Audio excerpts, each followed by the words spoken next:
اگر یہودی امن چاہتے آپ اس کو امن دیتے، آپ مدینہ آئے، مکہ المکرمہ سے ہجرت کر کر مدینہ میں یہودیوں کے قبائل تھے، بنو قریظہ، بنو نصیر وغیرہ، یہ قبائل یہودیوں کے تھے، آپ نے آ کر ان کو مدینہ سے فوراً نکال نہیں دیا، بلکہ ان کے ساتھ بھی صلح کا معاہدہ کیا، ایگریمنٹ کیا کہ ہم تمہارا ساتھ دیں گے، تم ہمارا ساتھ دیں گے۔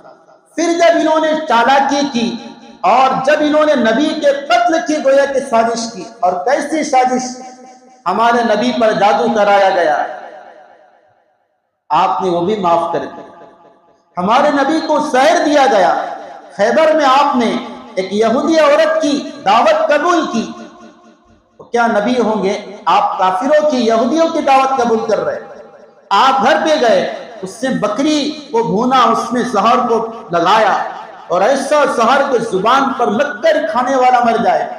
ایک یا دو صحابی آپ کے ساتھ تھے، آپ گئے، اس میں سے لقمہ لیا، جیسے منہ سے قریب گئے، وہ کچھ اثرات لگ گئے تھے، اس گوشت نے بتا دیا مجھ میں زہر ملایا گیا ہے۔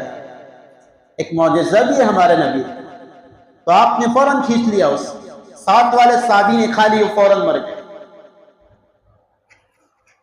اندازہ کرو، آپ اس کو سوچو، اگر آپ کو کوئی تھپڑ مار دے، برداشت نہیں آج کل، آج تو برداشت صبر کا یہ لفظ ہی ختم ہو گیا، بولنے میں ہے بس صرف، فوراً آستینے چڑھاتے، ذرا اگر ہمارے مزاج کے خلاف، یہ نہیں رہا آج کل، اسلام کی یہ شکل نعوذ باللہ ختم ہوتے جا رہی ہے۔ ہمارے نبی نے وہاں سے آپ واپس آ گئے، آپ سے صحابہ نے کہا کہ ہم اس کو مار دیتے، یہودہ عورت کہا کہ نہیں، مارو مت، ہو سکتا ہے اسلام لائے، اس کو پکڑ کر لایا گیا آپ کے سامنے، اس یہودی عورت کو، ہاں ایسا زہر تھا بزرگوں دوستو، علماء نے لکھا ہے وہی زہر جو آپ کی زبان مبارک پر تھوڑا سا اثر لگ گیا تھا، آپ کی موت کا سبب بنا ہے۔ آخر وقت میں جو آپ کو تکلیف ہو رہی تھی وہ اسی زہر کی وجہ سے تھی جو آپ کو خیبر میں دیا گیا تھا، لیکن وہ یہودن عورت آئی، اس سے آپ نے پوچھا زہر کیوں دیا؟ میں نے تیرا کچھ ضائع کیا، تیرا حق پامال کیا؟ کہا کہ نہیں، زہر اس وجہ سے دیا، میں دیکھنا چاہ رہی تھی آپ سچے نبی ہے کہ جھوٹے نبی ہے۔ کہا کہ اللہ کے بندے، یہ بھی کوئی دیکھنے کی چیز ہے؟ مار کر کسی کو آزمایا جاتا ہے؟ تو آپ نے کہا کہ ٹھیک ہے، میں نے تجھے معاف کر دیا۔ اس سے بڑی کوئی امن کی مثال ہو سکتی ہے اسلام میں؟ ہے کسی مذہب کے گروہ کے اندر یہ مثال کہ جو مارنا چاہے اور وہ نبی معافی کا گویا کہ اعلان کرے؟